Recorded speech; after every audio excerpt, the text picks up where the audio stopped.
I think you all know I'm Gita Bhargava, and we currently live in Silicon Valley.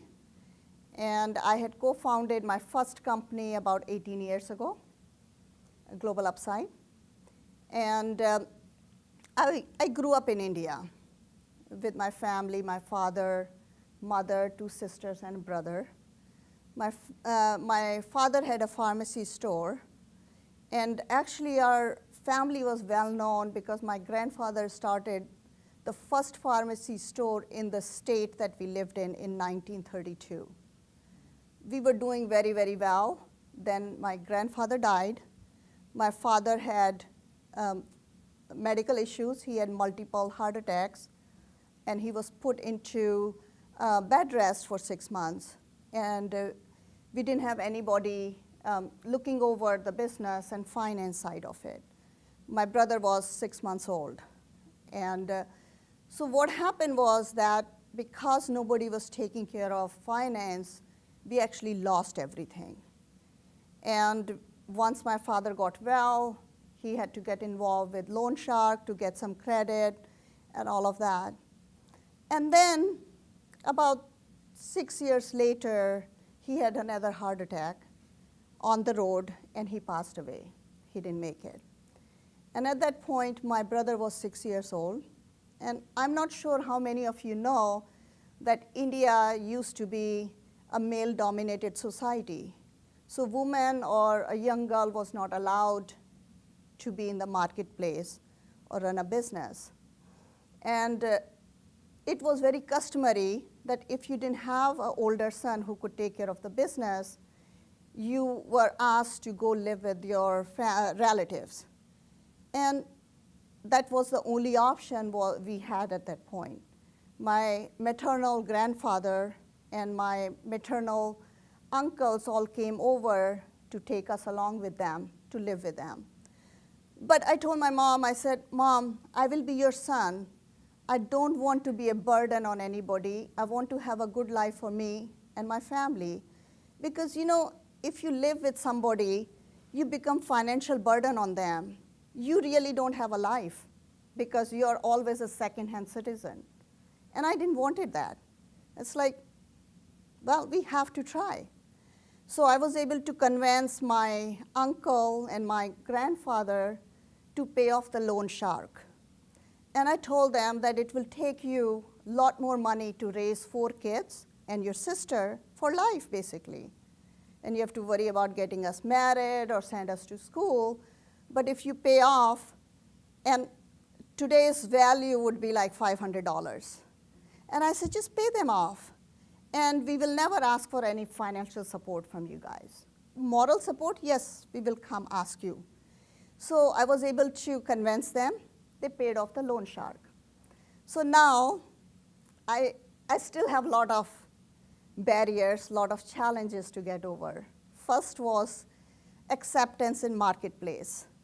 So first day I showed up at the shop, all the shopkeepers came to me and said, you know, the girl's place is at home or at school. Why are you here? What do you want? This is not acceptable. I didn't want it to be nasty with them or confrontational.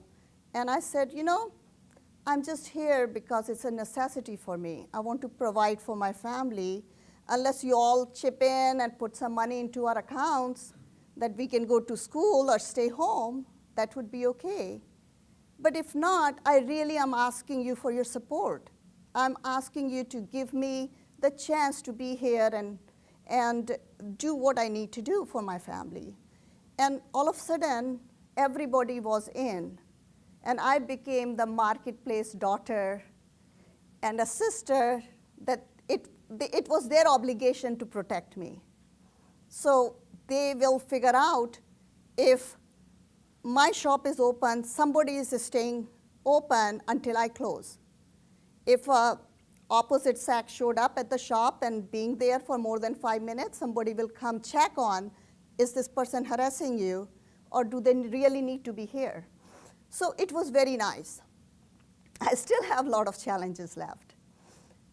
People weren't coming to us to want to buy medicine. What would a 16-year-old know or a woman know? Because that was not the norm. Nobody wanted to trust with their life to come and buy it. So I wasn't going to give up. I had realized that there were a lot of people that our family knew very well.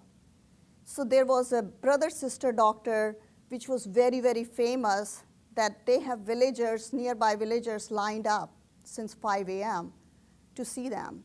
So I went to talk to them, and I told them what I wanted to do, and I needed their support. And what I've learned in life is, unless you ask them, you will never get it. People might say no, but a lot of times they will not say no. So they said, okay, we are going to support you. So every patient, they will tell them that if you wanted to get well, they have to buy medicine from a girl or a lady that is selling it. So that was me or my mom. So we have no problems getting prescription. We open the shop at 7 o'clock, people are lined up. But I still have another big challenge, because we didn't have any money, people didn't believe in us, and the loan shark had went around the marketplace and said, if you're going to give them credit, you will lose money. And people were scared. They didn't want it to. So we have barely any inventory at the shop. So prescriptions will show up, and each prescription will have about 8 to 10 items on it. And I might have one. And nobody wants to go buy something else from somewhere else, because doctor said you have to buy it from this shop. And doctors were God, right, for villagers. And so I said, okay. I went around close to all the pharmacy store that was close to our place, and I asked them for help. And nobody wanted to, because nobody wanted to lose the business. But there was one shopkeeper that said, okay, why don't you bring me cash and I'll sell you the medicine? I said, okay, that's fine, but can you help me out? Can we split margins? It's 10% margin business. Why don't you keep 5 and I keep 5? I have prescriptions. Yes, you have medicine. And so they agreed. So I will take the cash, go buy one prescription at a time. And I would make hundreds of trips. Hundreds, right? And then people start to realize that I'm not giving up. We are not slowing down. So it became from one prescription at a time to end of the day settlement, to end of the week settlement, and then end of the month settlement. So a few months later, I went to check in with our doctor friends, and they asked me, how are you doing? And I said, you know, with your support, I'm doing very well. And he's like, but I don't see a smile on your face. And I says, yes, people are not giving us credit, and this is what happens. I open the shop, I work 12-hour days, but I don't even have time to eat food, and I don't even know if we have food on the table the next day or not. And he was furious. He called up the medical reps that he was writing medicine, and he said, if your company didn't give this girl credit, I'm going to find some other firm to write the medicine. My problem was solved. Now I have people lined up to give me credit. Oh, you were the one who didn't want it to give me credit. How about 6 months? Okay, you were open. How about 3 months? So it was now my say what I really wanted them to do. And so I had all the credit I needed. And I'd prove everybody that doesn't matter. It's not the gender. It's not the age. It's what you want to do. You have to believe in yourself. You have to define who you are. And everything is going to work out. But if you didn't believe in yourself, nobody else will. And so we did very well, start to do very well. And my younger brother, sisters were going to school. I actually studied part-time myself, and I earned my bachelor's degree in economics. And I was getting at the age, and in India, we still have, it's very common to have arranged marriages. So the legal age for a girl to get married is 18, and the boy is 21. So I was around that age, that I started to get a lot of proposals. And majority of the proposals were out of the country. So I used to tell my mom, I'm your right hand. I'm not going to leave you. I'm going to be here next to you. There is no way. So I would reject all the proposals, and they were all like doctors and engineers and well settled in their fields and have houses and cars and everything. It's like, I don't care. And then meanwhile, I said, Mom, let's do marriage for my sister, and I will wait till my brother comes to college and have flexible school timing that he can help you with the business. So my sister got married, and then my brother was getting to the college age, and my mom said, it's like, I'm under a lot of pressure because you're passing the age of getting married, and we will not get good match for you, so you have to decide. And actually, one of the family function, I was in the middle of it, and I have all my uncles, everybody sitting around and beating me up because arranged marriages are where the relatives will propose eligible girl or a boy, and then the family do the research and work through it. And all my cousins were telling that she's the one who keeps rejecting every offer we send. We don't know what to do with her. And my mom said, well, you have to give in now. It's getting time. So actually, Raghu's family was introduced because his first cousin and my first cousin were married. And my cousin has seen Raghu from childhood. So she said, well, this is the family, and the boy I know very well, and it should work very fine. So in '85, we got to meet each other. And I said yes. He said yes. And then after our engagement, I sat down with him, and I said 3 things. I've worked very hard in my life. I do not want to move away from India. I want to live in India. And one of the reasons I have said yes is because you're only 2.5 hours away, driving distance from my mom. So if anything is needed, I can come close, I can come. He's like, yeah, we have our family farm, and I'm not planning to move away. The second thing was, I don't want to work. I've worked very hard for 4 or 5 years, 12, 14 hours a day, 7 days a week, 365 days in a year, because you have to make sure the food is on the table, not just for you, but the family too. So he said, yeah, you don't have to work. We, in fact, have domestic help that will be helping you. Great. And the third thing was, I don't want to study any further. I had done my own study myself without any help. I have my bachelor's degree, and I want to focus on raising the family because my mother didn't have any choice but to go run the business with me, so we didn't have a childhood. And for me, it was very important to be there for the kids, or for a husband, as to say. So he said, yes, no worries. You don't have to work, you don't have to study, we are not moving away. Great. A few months later, we got married. And he said, yes, by the way, my brother lives in US, and he's been there for 35 years. But we'll go for vacation, but nothing more. Okay, great idea. So then we got married, and normally the Indian weddings are in the night. For us, it was during the day, because Raghu had 2 other siblings that lived outside of US. His sister, Sandy, who's sitting there, she used to live in Dubai, in Iraq. And Raghu's brother was in US. So they both were coming, and Raghu was like, it is going to be very inconvenient for them. Do you mind if we have our wedding during the day? It's like, okay, family is important, it's okay. So we had actually had a 10 a.m. wedding, which is normally 10 p.m. wedding in tradition. So by like 3, 4 o'clock, we got done with the ceremony.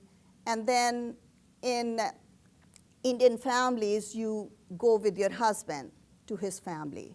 So Raghu and his mother, I moved to his house, right? So all of these relatives, everybody's there, and Raghu wasn't there. Raghu's brother was there because he was attending the wedding. He came and asked me, he said, how do you feel about moving to US? And my mouth dropped, my jaw dropped. It's like, what are you talking about? He's like, oh, he didn't tell you. Okay, what did he not tell me? Oh, I'll let him tell you. So then I found out that when his father passed away, his brother had applied for immigration green card for all his siblings. And that was almost 7 to 10 years ago. And it's a long lottery system, so he didn't know when he was getting his visa. So he never mentioned, he never even thought about it. And I don't know if you guys know about Indian traditions. Indians are very prone to be together as a family. And he talked to me, he said, like, my brother has lived in US for 35 years. There is no way he will move to India. And we are young, we are just starting our life, and maybe it's better that we go there and be part of the family together. And we found out that one of the sisters' family was also getting visa the same time that we were going to get the visa. So we will all go together as a family. I was very upset. I didn't sign up for it, right? So I called up my mom, and I says, Mom, you have a train to go back home tonight, because our family came to his hometown to do the wedding. I said, you have an evening train to go, I'm coming with you. And she said, what happened? And I'm like, Mom, he's moving to America. I'm not. I'm coming home. And her answer to me was, honey, you're married to him now. You go wherever he goes. There is no room back home for you. You are a young kid, right? And all of a sudden, you have to go wherever he's going. So I had no choice, right?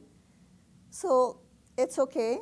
I have no choice. I have to go with him. So 6 months later, there were 7 of us who all came to US. His sister, brother-in-law, his mom, me and him, and 2 young kids. To our shock, or I can say to my surprise, his brother picked us up from airport. And the first thing he said is, I have done my part sponsoring you to US. Now, Raghu, you and Gita are responsible to take care of rest of the family. And by the way, you're only in my house for 2 weeks, and then you're on your own. And Raghu had just started college this week, and he did do one thing nice. He had arranged for a house sitting and pet sitting with one of his friends who was taking a vacation to Europe for a month. So we lived from his house for 2 weeks, moved to this stranger's house, and Raghu started to go to college, and he's working few hours a day. Raghu's sister and brother-in-law was much older than us, and they were well educated and well experienced, so they didn't feel comfortable doing minimal paying jobs. And when we came to this country, India didn't have enough foreign currency, so we weren't allowed to bring any money with us. So we landed here with $5 in our pocket. And I didn't know a word of English. And his family was well educated, as I said. He and his family have gone to English medium school, so they didn't have any problem with English. So guess what? Now I have another family to take care. Put the food on the table. And what jobs can you get when you didn't know English and you're new to the country? So I worked at McDonald's, flipping burgers, cleaning bathrooms. I worked at cars, carrying groceries, reporting at 4 a.m. to clean the parking lot, and not even know how to make a cup of coffee when you're cold when you come in, because everything is new. You have to sit and watch till somebody shows up. I used to be so skinny, the doctors were telling me if I didn't put fat on the body, I would not survive the winter. I was skinnier than my daughter Ritu, who's here. And on top of it, I was vegetarian. And I was making $3.75 an hour. So what do you do for survival? I had to learn to eat meat. And cars were selling 2 fried chicken legs for $1. And the biggest fun people had around me was, I will buy the chicken, I will pour ketchup on it, because when you are raised vegetarian, and by religion you were vegetarian, eating meat was a challenge. People used to laugh that I'm eating ketchup, not the chicken, because my kitchen was drenched with ketchup. And after a few bites, I would go throw it away because I'm grossed out. But then you have to learn, because survival teaches you anything and everything. So slowly, I did that. But that's not where I wanted to be in life. I came to this country, and I wasn't going to go tell my mom what I'm doing, how I'm surviving, because what will she feel, right? For 2 years, I didn't call her. We couldn't afford to, because calling India was $5 a minute with 3 minutes minimum. And if you went over even a second, it's another $5. So it could be your whole month's salary will go in. But it's okay. We can make it. We are going to do it. Meanwhile, Raghu decided, his sister left, the older sister and family left in 3 months. We sent Raghu's mom back home. And he asked me to go with his mom so I could have a comfortable life till he finish his degree at UAA and have a better job. I told him, no. I came to this country because of you. I'm not going to leave you. I'm going to be here and go through whatever times it is. So we both have the value of hard work, not just you. So we stayed, and we got through, and he got a job with Deloitte. He started as an intern, and then once he graduated, he had a job. Meanwhile, as working at McDonald's and cars, I taught myself English, and he played a big role in it, Raghu did. He will not respond to me if I talk any other language than English. Of course, I would try to think in Hindi and translate, and it would never come out right. So he forced me to learn English proper way. You have to think in English, and you have to speak in English. And that was very helpful. I also found that municipality was offering a course for low-income young adults, teaching them cash register and typing. So I took that course, I graduated, and applied for a bank job, because in India, having a bank job was very, very reputable job. And I'm thinking, great, I hit the jackpot. But I learned that I was only getting paid $1,300 a month, and I'm working hard. And I was one of the top teller. I actually worked for First National Bank downtown. I was doing 400 or 500 transactions a day without any mistake. But I was getting bored. So I went to my branch manager, and I said, Michelle, could you please let me go to loan servicing? I want to learn more. She laughed at my face, and she said, do you think I'm crazy? I'm like, what did I say so funny? She's like, I'm not going to lose my best teller. I'm like, okay. I know I have no growth in here. There is no way I'm going to stay here, because that's not on my list. So I was very friendly and helpful to people, my customers. So I'd made some friends who had worked for municipality, which was only 2 blocks away. And they used to come cash their checks. So I found out there was a phone number to call in and find out if there are any job openings. And I found that there was an opening at municipality in the treasury department to take utility payments. And it was mainly using the cash register. And so I came home, I shared with family and friends, and everybody told me that I'm not qualified because I didn't work long enough at the bank. I'm like, I don't care. I have to try. So I went in and I tried, I interviewed, and before I walked back to the bank, which was 2 blocks away, I had the job. So now I have moved up from $1,300 job to $8 to $10 an hour job. And it's in the office, and I have a lot of learning still to do.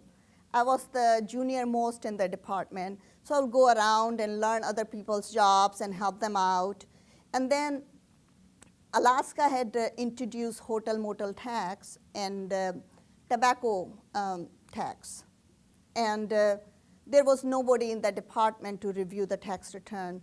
So I went to my boss and I said, do you mind if I start looking these tax returns? And he's like, you're not getting paid any extra. I said, I don't care. My learning nobody can take away. So I start to go through, and I found all these mistakes or credits that need to be issued to the taxpayers. And I will write the letters, my manager will present it, and then soon enough, I was presenting it. He will say, oh, she will take care of you. She'll explain to you. And we start to collect a lot of money that nobody even imagined that they were going to. So I became the inside audit person unofficially. So again, there was not more for me to learn at that point, and I was almost finished with all my accounting classes. And so then I found that there was a new job opening at one of the division, Municipal Light and Power. It was a junior accountant job. And it required a bachelor's degree or a CPA degree. A bachelor's degree in accounting specifically, and I didn't have that. So I came to talk to accounting department chairperson. At that time, it was Bob Maloney. And I told him what my challenge was, and he said, in my opinion, you are more qualified than just person having accounting degree. So he actually wrote a letter of recommendation for me. And based on that letter of recommendation and my work ethics and my work history that department knew, I actually got the job. Everybody is shocked. I was not a CPA. I didn't have a bachelor's degree in accounting, and I have this job. And the only reason I had the job was I applied for it. I pushed hard for it. I figured out what might help me. And if I didn't try, I never would have got it. And now I'm making $15 an hour. It was a union job. And what I found was the department was actually looking for people who can work hard during 8 to 5, because you would get double time if you worked more than 5 minutes. And I would just work and leave because my daughter was little. So I got my work done. And then, to my surprise, I had Raghu come to my office to take me out for breakfast, for a tea, and he said, Deloitte has asked me to move to California. I can't ask you, because you have a good, comfortable job, to follow me. I'm like, really? I followed you all the way from India to here. California? Yes, of course. So we actually moved. And Ritu was 3 months old when we moved from Anchorage to California. And I was told, oh, you are very lucky, you had a good job. It's not luck, people. It's hard work. So I got to California. I actually interviewed over the phone, and I got a job. It was a temp assignment. And within 3 weeks of working hard there and finding a lot of things that needed to be fixed, I was offered a permanent position. And not just the accountant, but the accounting supervisor. And then I was asked to take operations also under my wings because they needed cleanup. So I all of a sudden had accounting experience and then operations experience. I did that for quite a few years. I had my third baby. And the challenge I was finding was I was working 50, 60 hours a week, working like until 2, 3 in the night. And I was still expected at 8 o'clock at work. Or if I had to take time off to take care of my kids, I wasn't allowed. So I was very heartbroken. And so I told Raghu, I says, Raghu, I'm an entrepreneur at heart. I really want to work for myself. So whatever hard work I put in, I can reap the benefit. And I also want to provide the opportunity to others to have work-life balance. I said, in accounting, people have to work so hard. And knowing Indian education and all that, it's like I know there is a lot of Indians. And this is like .com time frame. If you had a pulse, you could get hired, whether you're qualified or not. So you, as a manager, was working through somebody else's incompetency, but you are held responsible. So that was one of the things. And I was able to convince him to let me have the cash we have saved to buy our first house. So we decided, and then I talked about that IT is getting outsourced to India. The next thing will be accounting and HR. And when you want to start your own business, if you want to put a factory, you need a lot of cash. You want to open a store, you need money to have inventory. Service industry, you just need to have proper product, and you can do it. So we decided on doing the outsourcing for finance, accounting, and HR. So Global Upside was born. I had few other partners, and Raghu decided that we need some bread earners. So he actually was working as controller and CFO for public companies, and I was running this business for 10 years. And I created satisfied customers and focus on client. And our first client I was able to get within 6 months, and it was a big client. I went and presented to the CFO, and the CFO said, everything is great, but why don't I ship you to Dayton, Ohio, where is my service center, and let's see what you can do for me. So I was there, and this is right around the SOX time, where a lot of documentation needed to be done, the process documentation. So I got sent to Dayton, Ohio. After almost 6 years, I had to drive on snow. It was this November, and they had a winter storm. Nobody's on the road, and I have this 4-wheel drive that I'm driving to the hotel. Stayed there for a week, watched everybody do their work, and then came back with a recommendation what need to happen. And the CFO at the spot said, you guys are hired. And I asked her, I said, we are just a startup, and you are a public company with $500,000 in revenue. Why would you hire a startup? And she said, if you can watch and tell me what's wrong, you know how to fix it. So we had that as our client for longest time.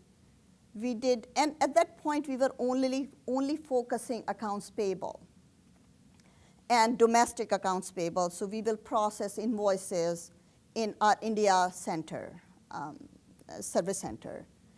And we were doing very well with them. And our partners who were supposed to go get some more sales were not able to close big business because everybody was focused on SOX. Outsourcing wasn't getting top 3 on the CFO list. So everybody is distracted. We are just working through with small client. And all of a sudden, about 8 years, 10 years later, we lost this big client. We had near-death experience because they bought a company in India, so we migrated all their work back to their own service center.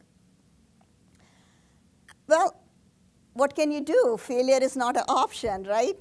So I actually had to let my other partners go, and then I asked Raghu, I said, can you please come help me? By then, we were married for 23 years. We knew each other's weakness and strength. And I said, you are a people person. You can do very well with sales and running the company. I'm a detail person. I can take care of operations and customer service. Let's join force. I was able to convince him. And that was one of the best risks we have taken. It was very scary in the beginning because you were putting all your eggs in one basket. You have 3 kids to take care. Raghu's mom lived with us, and 2 of us, 6 people.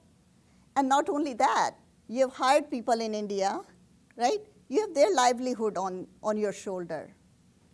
But we did very well. And what happened is, with Raghu's leadership and help, we start to focus on international expansion. So there was a lot of needs because now it's a global economy. Companies were going international much sooner than before. It didn't need a lot of money to go international. So we said, okay, we are going to focus on international expansion, helping people. And what we start to do is help companies set up their operations in foreign jurisdiction, help them with doing payroll, local accounting, local compliance, and we were doing very well. And then we start to find a lot of holes in the system, a lot of service gaps that was not available. So what happens is, in US, you have a company like PEO. The services are called PEO, where companies can put their employees onto somebody else's payroll for tax purposes, so they don't have HR and compliance issues. It wasn't available, readily available overseas. And we were seeing a lot of our clients, because it takes a long time to set up subsidiaries and do the right things, and it's pretty expensive because then you have the in-country compliance issues that you have to follow through. So they were just hiring people as a contractor like we do here, but they weren't realizing that they were creating a permanent establishment in those countries, so those government can actually come back to the US companies and demand their portion of taxes. So they were creating a lot of issues for themselves that there was no answer. So we actually, 2 years ago, we started a company which was offering the PEO services internationally. We call it GPS, Global PEO Solution Services. Thank you, Ritu. Well, I can claim English is my second language, right? Services, solutions. So we start to offer that. And then we realize that when people want to go overseas, they have no way to find how to hire a local person. They will get to know somebody, and that person kind of figure out this company is new in the country, don't know the norms, and they will ask for a lot of money or unusual things that is not norm in that country. And so we actually just spinned off another part of our services division as Global Talent Solution, GTS. It's called GAVA Talent Solution. And we start to, when we went to offer our PEO services, we will ask the clients, do you have any way of finding? And they said no. So we start offering them the staffing solution, human capital solution. So now we actually found some rocket scientists in Germany for our clients. Not just finance people, right? Anybody you want to hire, we have a way to figure it out.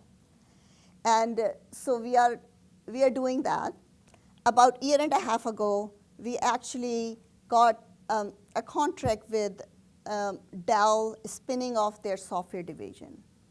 And we were doing a lot of work for them. And one of the items we got selected to do was to offer a global HR solution. They had 3,500 employees in 36 countries, and there was 2,400 policies that needed to be administered, from leave management to benefit and non-insurance benefit, you name it. And I said to Raghu, Raghu, we signed this up, but we are setting ourselves for failure. We need to have some kind of system so we don't make mistakes. Because in one division, depending on prior companies that Dell had bought, you two might have different benefit plans, because where you came from, they had to keep it same. So we went out to survey what was open, and there was a product from a big company called Kronos. I contacted them, and they said it will take $500,000 and 6 months to implement, because in the 36 countries, there was at least 10, 15 local languages that you have to set up. And this was for a lot of countries, even though you are salary employees, you still have to figure out overtime. You have a local statutory leave that you have to follow. You have to prove to some of the governments that you never denied your employees any vacation time. And you have to inform some of the country that this employee is going on vacation, and you have to pay before they go on vacation, within 48 hours of them leaving on vacation. How are you going to do that without a system? And we couldn't afford that system. So I said to Raghu, we can do it. We'll create one. And everybody laughed at us, laughed at me, and actually my partner from India, who was actually visiting, and he's my right hand in operations in India. So I said to him, I said, Rohit, don't worry about anybody. I'm charting this out on a whiteboard. You take a picture, tomorrow you're going home, let's hire some software engineer, let's start to build. Let's build very simple to demo, at least to get Raghu okay with it. And our salespeople are saying, we are not putting our name on it. What do you know? You do surveys, what do you know about software? I'm like, well, at least I know what people's needs are. And he went and he said, but Raghu said not to. I said, in these things you don't listen to Raghu, you just listen to me. We are going to do it. So we did create some product, and we showed it to him, and he gave us a go-ahead. He saw that we weren't going to give up, like get on the board or get off the board, right? So he was supporting us. So then these guys have to go present to the client that there are these software and our name was there. And we were asked, what is your name doing on this comparison? Well, we'll develop the product. Do you have any references? No, we'll develop the product for you. How many employees are on this? We'll have 3,500 once we are done. And then they had no other choice because they didn't have 6 months. They were spinning off in 6 weeks, and they needed to have something right there. So they hesitantly signed up for it and said, okay. And then meanwhile, actually, there was one of my employee who I convinced to do demo. He is a global HR manager. And there was a third party that we had to convince that we could do what we are saying we could do. And we were able to convince everybody. We got the contract. We built the software. We deployed the software, and we went live 6 weeks. And right now, we have patent pending in our name. So here we are. We have done it. Last 6 months has been really exciting, for me especially. Raghu has done very well. He's been recognized a lot. He does a lot of speaking engagement, which I don't find time for. But last year, I was nominated for Stevie Awards in New York.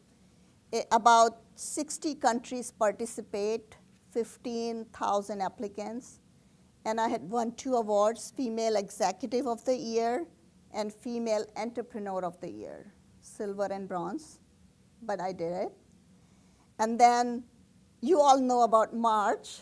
We had an Italian business magazine approached us, and 2 of us he got the North America HR and Payroll CEO of the Year, and I got the COO of the Year award.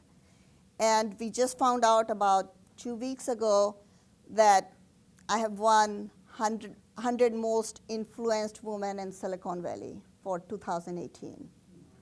And it's okay, but my focus is people, helping people, taking care of my clients and taking care of my employees. Because if we focus on those two things, you will never lose your clients unless they get purchased by IBM or Google and all, which happened to us.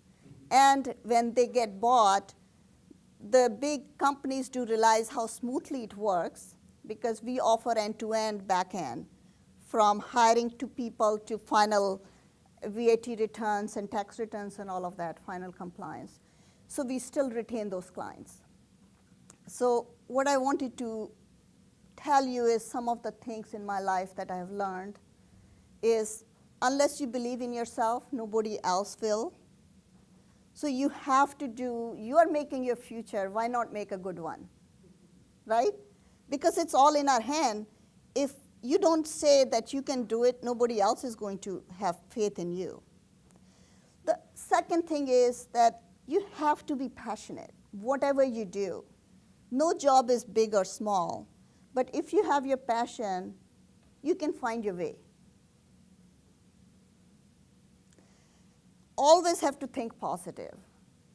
One of the things growing up, I remember my mom saying and my grandma, is in Indian culture we are told that one time in a day, whatever you're thinking and saying will come true. So if you're always thinking positive, only positive things are going to happen to you, right? There's no way negative will happen. You always have to look at the glass half full, not half empty, right? Because if you go with that negative, half of it is gone, you don't have positive energy. And if you don't have positive energy, nothing is happening. Then, as an entrepreneur, as a person, as a parent, I would always say, take risk. Without taking risk, you cannot succeed in life.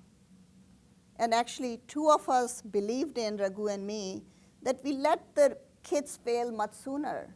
Whatever they want to do, you tell them pros and cons and let them hang themselves. And the rope is not too big. They can't hang themselves too long, right?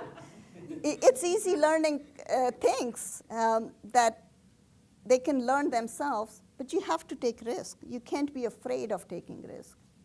And when I look back, I think this is one of the best things that has happened, taking risks to come to America. And guys, don't get me wrong, I'm still the right hand for my mom and my brother. I'm still the mother for him that he calls and arrange for everything, right? And our kids know that without trying, you can't succeed. And always think big, because unless you think big, you can't reach 2 stars, right? What's wrong with it, right? If we don't think that we will be a CFO or we'll be manager, we will never try to find the stairs to go up there. So you have to think that way. You have to know, like, long time ago I learned that you have to dress for what you want to be. So if you want to be a manager, even though you might be a clerk, lowest level, you have to dress for it. People notice. You have to work hard. It doesn't matter who's paying you what do you want to be? And you just have to reach it. And this is my story, guys. Thank you for listening. I appreciate a lot. And I'm open to answer any questions you guys have. Wow.